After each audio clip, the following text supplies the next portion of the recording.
अस्सलाम दोस्तों, कमज़ोर फसल को जो है वो 20 अमाइनों की पावर दें, जिससे आपकी फसल जो है वो ग्रीन फ्रेश और ताकतवर फसल बन के उभरेगी। तो दोस्तों, ये आपके सामने 20 अमाइनों का प्रोडक्ट है। चाइना का जो है ये प्रोडक्ट है और पौधे की ग्रोथ तेज़ करता है, गर्मी, टेंशन और कमज़ोरी में फसल को जो है वो बेहतरीन तरीके से सपोर्ट करता है। तो दोस्तों, पत्तों में सब्ज़ा और चमक को जो है वो बढ़ाता है।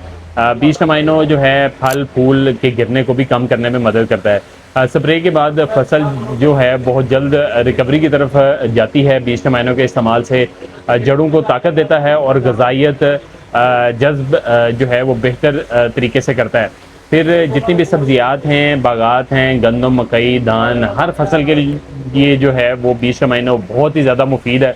इसकी जो है आप 500 ml जो है वो 1 एकड़ पर आप इसकी डोज इस्तेमाल कर सकते हैं और शानदार रिज़ल्ट ले सकते हैं।